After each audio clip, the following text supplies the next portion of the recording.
2012년 7월 20일 영화 다크 나이트를 보기 위해 늦은 시간임에도 콜로라도의 영화관에 사람들이 있었습니다. 하지만 그들은 영화를 보기 위해 본인들의 목숨을 걸어야 하는 것인지는 상상도 못했을 것입니다. 1987년 12월 13일 제임스 홈즈는 캘리포니아 샌디에고에서 태어났습니다.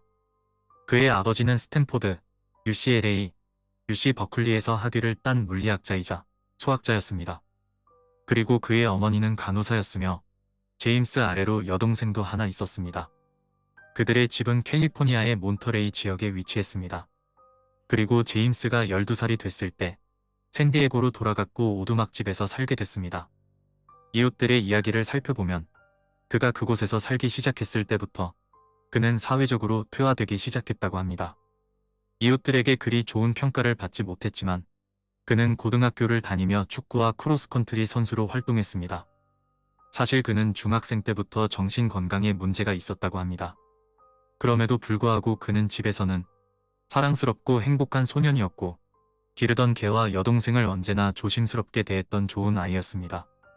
그는 언제나 칭찬에 목말랐기 때문에 무엇이든 도전했습니다. 축구와 피아노 레슨을 열심히 들었으며 친구들의 생일 파티도 꼭 참석했습니다. 겉으로 보기에 제임스의 삶은 평범해 보였습니다. 그는 스포츠와 비디오 게임을 즐기는 어디서나 볼 수 있는 학생이었습니다. 해변을 가기도 하고 캠핑도 즐겼으며 디즈니랜드에 놀러 가기도 했습니다.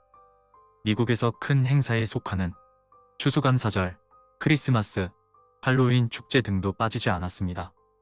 제임스와 친구들은 학교 웹사이트를 만드는 코드를 프로그래밍하는 데 여가 시간을 보냈습니다. 이걸 본 선생님들은 그를 칭찬했고 특출난 아이라고 언급했습니다. 제임스의 어머니는 언제나 칭찬받는 아들 덕분에 자기들이 축복을 받은 것이라고도 말했습니다. 사실 그는 가족들의 특징을 물려받은 것입니다. 제임스는 수학자이자 물리학자인 아버지를 닮아 지적인 부분에서 언제나 우수했습니다. 그리고 힘든 노동과 공동체의 의무를 중요시하는 정신은 어머니로부터 배웠습니다. 그래서 성적표에는 어떤 과목이든 최소 A를 받아왔습니다. 그리고 이웃부터 친구들까지 모두 제임스는 절대 싸움을 하지 않으려 했고 공격적이지 않았으며 모두와 화합하려고 했다고 합니다. 제임스가 12살이 됐을 때 그의 정신 상태가 악화되기 시작했고 가족은 샌디에고로 이사했습니다. 그는 친구를 사귀기 위해 고군분투했지만 결국 비디오 게임을 하면서 방에서 잘 나오지 않게 됐습니다.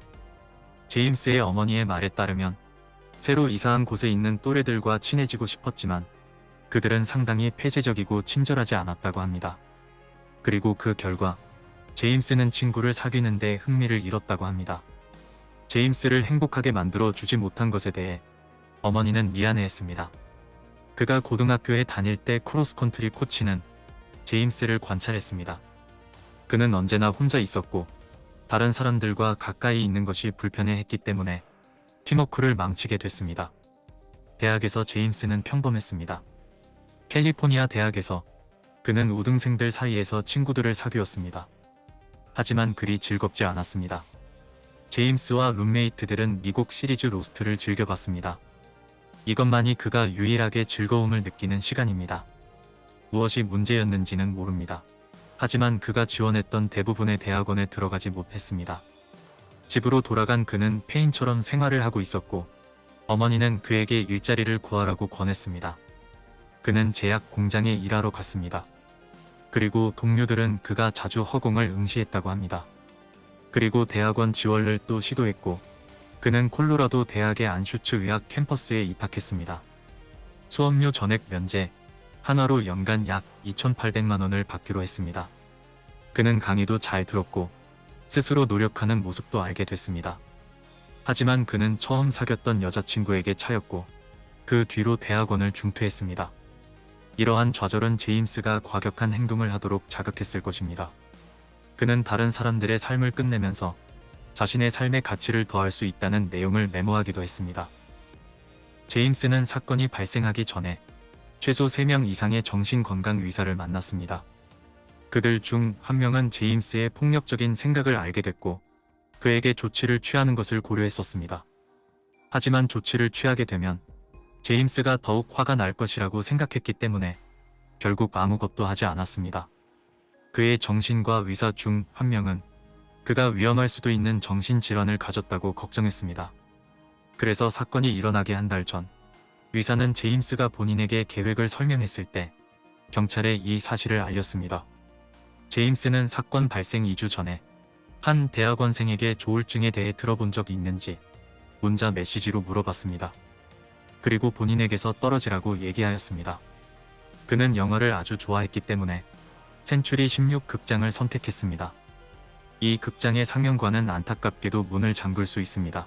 이것은 외부의 대응이 늦어질 수밖에 없게 만듭니다. 그는 아이들이 다치는 것은 원하지 않았습니다. 그렇기 때문에 목표 시간은 자정입니다.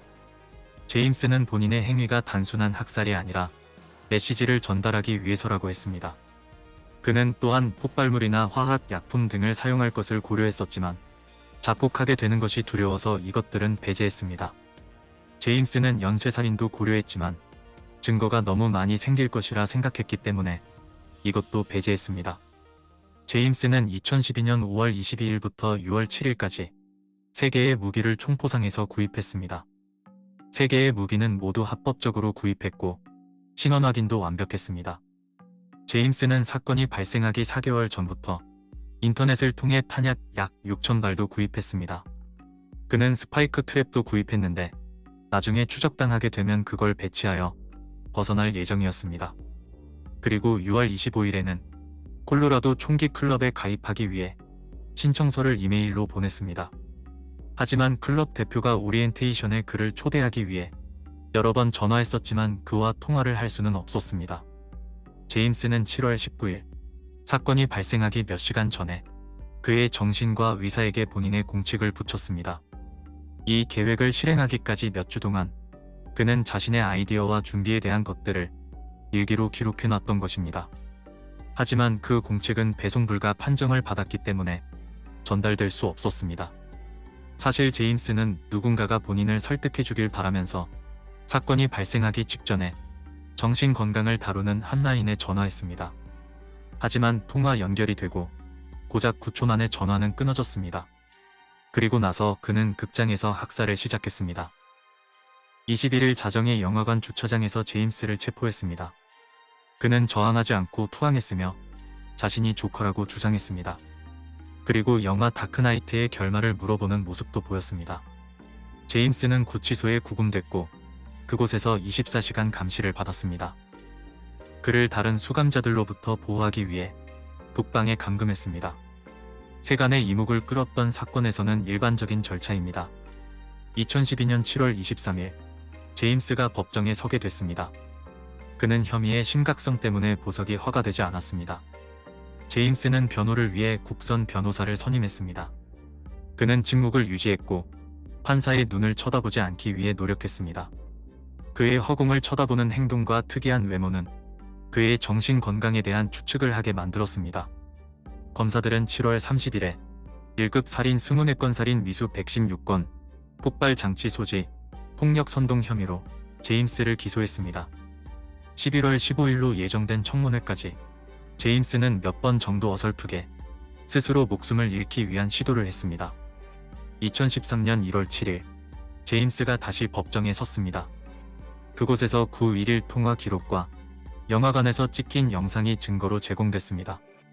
제임스의 변호사는 그가 정신적으로 아팠다고 주장했습니다. 변호사는 사형을 피하기 위해서라면 모든 유죄에 대해 인정할 것이라 했지만 검찰은 이 조건에 동의하지 않았습니다. 검사들은 2014년 2월에 시작될 재판에서 사형을 구형할 것이라고 했습니다. 제임스 측은 2013년 5월 7일 정신 이상을 근거로 내세우며 무죄를 주장하려고 했습니다. 배심원 선발 절차는 3개월이나 걸렸습니다. 그리고 무려 9,000명의 사람들이 소환됐고 이것은 미국 역사상 가장 큰 배심원 소환이 됐습니다. 재판은 검찰의 첫 진술로 시작됐습니다. 그 진술은 제임스가 그날 자정에 많은 사람들을 학살할 목적으로 영화관에 갔다는 것입니다. 제임스 측은 본인이 했던 짓이라는 것을 인정했습니다. 다만 심각한 정신분열증을 앓고 있다고 주장했습니다. 약 22시간 동안 제임스를 인터뷰한 법원 지정 정신과 의사는 그는 정신적으로 아픈 것은 맞다고 했습니다. 다만 정도는 심하지 않기 때문에 법적으로는 정상의 범주라고 증언했습니다. 그는 행동이 제한되면서 대인관계가 어려워지는 정신분열형 성격 장애로 진단됐습니다.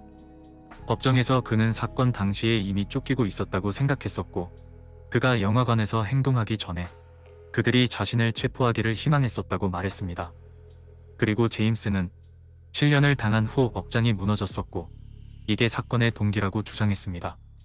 배심원단은 12시간 이상 토론한 끝에 제임스에게 1급 살인미수 140건, 폭발물 소지 1건 등을 이유로 유죄로 판결했습니다.